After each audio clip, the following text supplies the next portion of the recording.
훅 인터뷰. 모두를 위한, 모두를 향한 모두의 궁금증 훅 인터뷰. 그제 대통령 선거와 함께 전국 5곳에서 국회의원 재보궐선거 있었습니다. 정치 1번지 종로에서도 있었는데요. 보수정당이 10년 만에 그 자리를 탈환했습니다. 전 감사원장이죠. 최재형 국민의힘 의원 만나보겠습니다. 안녕하세요. 네, 안녕하세요. 네, 반갑습니다. 당선 축하드립니다. 당선 소감부터 듣겠습니다. 네, 감사합니다. 이번 보궐선거는 대통령 선거와 함께 치루어졌다는 것에서 이제 또 다른 특징이 있는데요. 네.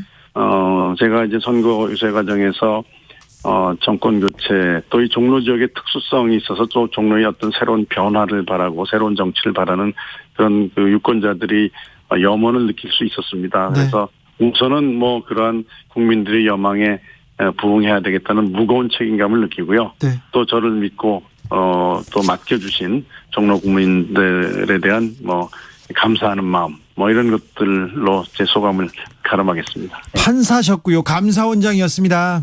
네. 정치는 생각도 안 했던 분이라고 들었는데요. 예, 1년 전만 해도 그렇죠. 그랬었습니다. 네. 대선에서 나서고 국회의원이 됐습니다. 국회의원에 출마한 계기는 뭡니까? 네, 제가 처음에 이제 대선 경선에 나설 때 이 지역구 국회의원 출마를 염두에 둔 것은 전혀 아니었다고 여러 번 말씀드렸고요. 네네.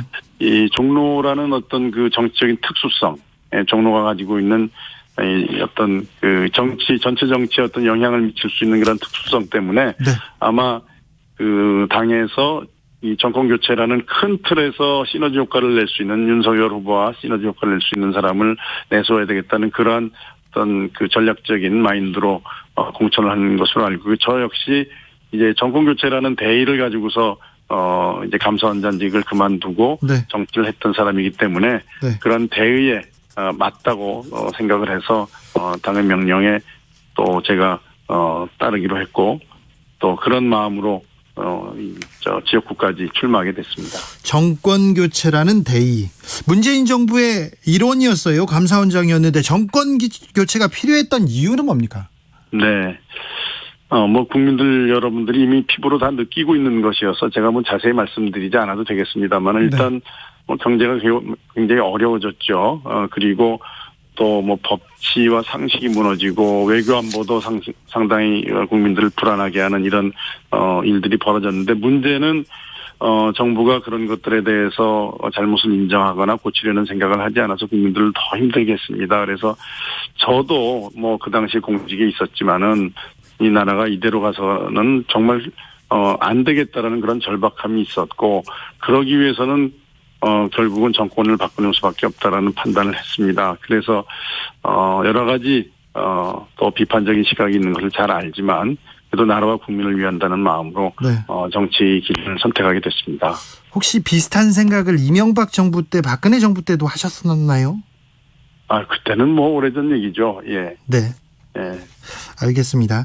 자, 대선과 함께 이 재보궐선거가 치러졌는데요. 네. 윤석열 당선인 같이 유세하고 이렇게 같이 연단에 올라서 이렇게 연설했는데 윤석열 당선인 직접 보면 어떻습니까? 어떤 사람이라고 생각 들으셨어요? 네. 제가 경선 과정에서 여러 번 이제 접촉을 했었고요. 예, 그렇죠. 유세에서도 이제 여러 번 접촉을 했었습니다만은. 네. 일단은 저와 마찬가지로 이제 정치를 처음 하는 분으로서 상당히 이제 정치에 대한 적응력이 좀 빠르다. 네. 그리고 기존의 정치인과는 달리 사고가 좀 유연하고. 네. 그리고 자기가 한 일에 대해서는 그래도 책임을 져야 된다는 그런 생각이 좀 강한 사람이다라는 그런 인상을 받았습니다. 네, 그래요. 근데요, 최재형 의원님이죠. 최재형 네. 후보, 대선 후보를 만난 사람들은 이분이 좋은 사람이야. 그래서 만난 사람들은 지지하게 된다는 얘기를 주변 사람들한테 많이 들었어요. 예, 그렇습니다. 네, 그런데 왜 윤석열을 택했을까요? 최재형이 아니라. 그거는 이제 국민들께 여쭤봐야죠. 네, 지나간 일인데 나름대로 제가 상당히 어떤 상대적 어떤 좋은 이미지가 있음에도 불구하고 당시 경선 구도가 이 정권에 대해서 정말 강하게 또 심판하고 비판하는 그런 그 흐름이 네. 어떤 그 경선 과정의 주요 흐름이 되어 있어서 네. 그 부분에 관해서는 제가 국민들에게 어필하지 못했던 그런 것이 중요한 원인이라고 저는 생각하고 있습니다. 네. 겸손의 말씀인 것 같습니다. 이번 대선 굉장히 그 적은 차이가 났는데 이 부분은 우리 최재형 의원께서는 어떻게 읽으셨어요? 예, 보통 이제 우리 정치적 그 과정을 보면 되게 10년 정도 주기로 이제 그 소위 말하면은 그 정치의 큰 흐름이 바뀌어져 왔는데 네. 이번에는 이제 5년 만에 이제 바뀌었기 때문에 네. 그 근소한 차이라고는 하지만은 5년 만에 바뀌었다는 것과 같이 해석을 해야 된다고 저는 봅니다. 네. 그래서 국민들이 5년 만에도 이렇게 바꿨다는 것은 그만큼 지금 현재 정부에 대한 피로감이라든지 불신이 높았다라는 그러한 것으로 저는 해석을 하고 있고요. 그러나 그럼에도 불구하고 네. 근소한 차이를 국민들의 이 근소한 차이로 윤석열 후보를 당선시켰다는 것은 앞으로 국민의힘 정부도 국민들을 불편하게 하고 힘들게 하고 군림하면 언제든지 바꿀 수 있다는 국민들의 메시지가 담겨 있다고 봅니다. 네. 그래서 이제 지지하지 않으셨던 국민들과도 마음을 읽고 우리 국민 전체의 어떤 통합과 비전을 통합을 전제로 네. 새로운 비전을 제시하면서 국정을 이끌어가야 된다는 그런 국민들의 의지가 담겨 있는 것으로 해석하는 것이 맞다고 봅니다. 알겠습니다. 종로 의원입니다. 종로는 뭐 대한민국 정치의 1번지라고도 하고요. 그리고 광화문이 있습니다. 청와대도 있고 정부 종합청사도 있고요. 서울시에서도 벌리고 있는 사업이 광화문 사업이 많습니다. 그죠? 네. 그래서 이제 오세훈 시장하고도 얘기하고 대통령하고도 얘기가 가장 잘 통하는 사람이 그 큰 역할을 할 것 같은데요. 앞으로 광화문으로 청사를 옮기겠다고도 하고요. 네. 나름대로 우리 의원님도 이렇게 그 머릿속에 광화문 어떻게 그리겠다 이런 생각이 있을 것 같은데요. 네, 일단 광화문 현재로서는 이제 그 많은 시민들이 모여서 이제 그 뭐 집회도 하실 수 있는 공간이 있고 또 즐길 수 있는 공간이 많이 있습니다. 그래서 현재의 기본적인 방향을 어떻게 할 것인가에 대해서는 아마 서울시와 중앙정부에서 큰 그림을 가지고 있을 것 같고요. 네. 저는 이렇게 생각합니다. 예. 그 청와대가 이제 옮겨지고 광화문으로 옮겨지면, 네.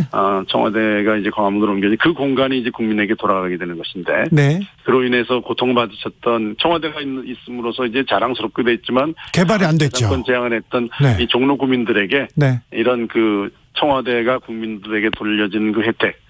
그런 것들 불편함이 해소되고 네. 그런 혜택도 종로 구민들이 좀 더 누릴 수 있는 방향으로 네. 중앙정부와 시와 협조하려는 그런 생각을 가지고 있습니다.